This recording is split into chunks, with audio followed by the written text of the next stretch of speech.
नगर निगम चुनाव पर सियासत तेज हो गई है। जो आपको बता दें, मतदाता सूची को लेकर विवाद तेज हो गया है, जहां भाजपा कांग्रेस में प्रत्यारोप और आरोप जारी है। फिलहाल राजनीतिक माहौल गरमाया हुआ है।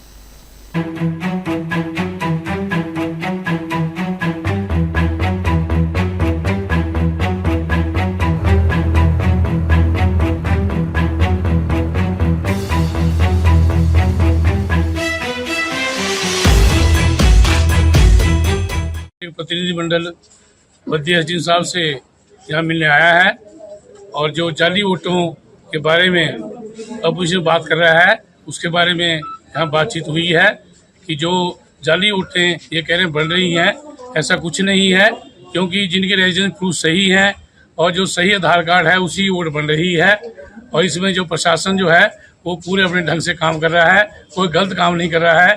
क्योंकि कल जैसे ही अपने पूर्व विधायक जी ने तहसीलदार साहब को ज्ञापन दिया था कि वे बीएलओ पे प्रेशर बना रहे हैं कि गलत वोटिंग करें, ऐसा कुछ नहीं बन रही है, ऐसा कुछ नहीं है। और जो सही वोटें हैं वही बनाई जा रही हैं, क्योंकि ये चाहते हैं जो हरियाणा से हैं उनकी वोटें बने या दूसरे एरिया से जिनके पास कोई रेजिडेंस प्रूफ नहीं है उनकी वोटें बने। ऐसा जो गलत काम यहाँ नहीं होगा। प्रशासन जो है ठीक काम कर रहा है और सरकार को गलत दबाव नहीं बना रही है।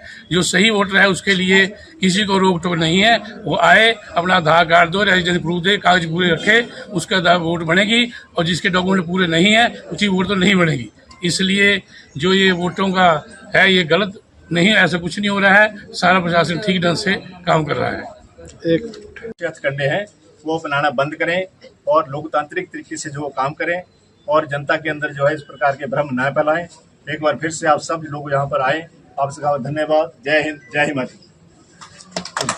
अभी आज हमारा कांग्रेस पार्टी का एक प्रतिनिधिमंडल जो है माननीय एसडीएम नालागढ़ बद्दी को मिला है और उसमें हमने सारी बातचीत एसडीएम साहब से की है और हमने उनसे यही अपील की है कि जो भी व्यक्ति नगर निगम के क्षेत्र में रह रहा है, चाहे 1 वर्ष से रह रहा है चाहे 2 वर्ष से रह रहा है, और जिसकी वोट जो है लिस्ट के अंदर नहीं है, उन सब की वोटें जो हैं वो बनाई है। और एसडीएम साहब ने स्पष्ट किया है कि जो भी लोग जिन्होंने अप्लाई किया हुआ है, क्योंकि नगर निगम क्षेत्र के अंदर 15 के 15 हमारे वार्ड हैं, उसमें लगभग 5 लाख लोग जो हैं वो रह रहे हैं और उसमें से लगभग 12,600 कुछ लोगों ने जो है अपने आवेदन जो है वोट बनाने के लिए दिए थे। और उसमें से हमारे जितने प्रशासनिक अधिकारी हैं, चाहे वो नायब तहसीलदार है, चाहे तहसीलदार साहब हैं, चाहे जॉइंट इंजीनियर हैं, उन सब ने सभी फार्म जो है उनके मंजूर करके जो है वो बीएलओस को दिए हैं वेरिफिकेशन के लिए। तो अभी बीएलओस जो है अपनी वेरिफिकेशन करने के बाद उन सब ने अपने फार्म जो हैं वो अपने एसडीएम ऑफिस नालागढ़ इसमें बद्दी में जमा करवा दिए हैं। तो जो जिनके कागज जो हैं वो सही पाए गए हैं या जिनके कागजात जो पूरे थे उसके मुताबिक जो है तो वोट जो उनकी है उनको एक्सेप्ट किया गया है। जिन लोगों के कागजात पूरे नहीं हैं, किसी ने आधार कार्ड नहीं लगाया, किसी ने अपना रेजिडेंस प्रूफ नहीं लगाया, जैसे इसका फार्म जो है अनसाइंड था, तो ऐसे जो फार्म है उनको जो है अस्वीकार जो है बीएलओ द्वारा किया गया है। तो इस प्रकार पूर्व विधायक जी जो है कल उन्होंने एक मेमोरेंडम यहाँ पे तहसीलदार साहब को दिया था और उनको भी इस प्रकार की भाषा यूज़ कर रहे थे जैसे कि वो थ्रेटिंग कर रहे हैं। तो इसलिए ऐसी परिभाषा ना दें।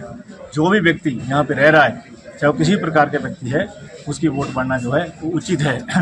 तो इस प्रकार के आरोप लगाने वो सरासर गलत हैं, क्योंकि पूर्व विधायक जी आरोप लगा रहे थे कि एमएलए साहब जो है बीएलओस को प्रेशर कर रहे हैं, जबकि पूर्व विधायक ने खुद सभी बीएलओस को फ़ोन किए, उनको प्रेशर बनाया, सरकारी जो कर्मचारी या अधिकारी हैं उनको दबाव डाला, जबकि ये बिल्कुल गलत है। प्रशासनिक अधिकारी जो हैं वो बिल्कुल ठीक काम कर रहे हैं, उचित काम कर रहे हैं, जो कानून के दायरे में है उसी तरीके से उसका जो है काम कर रहे हैं।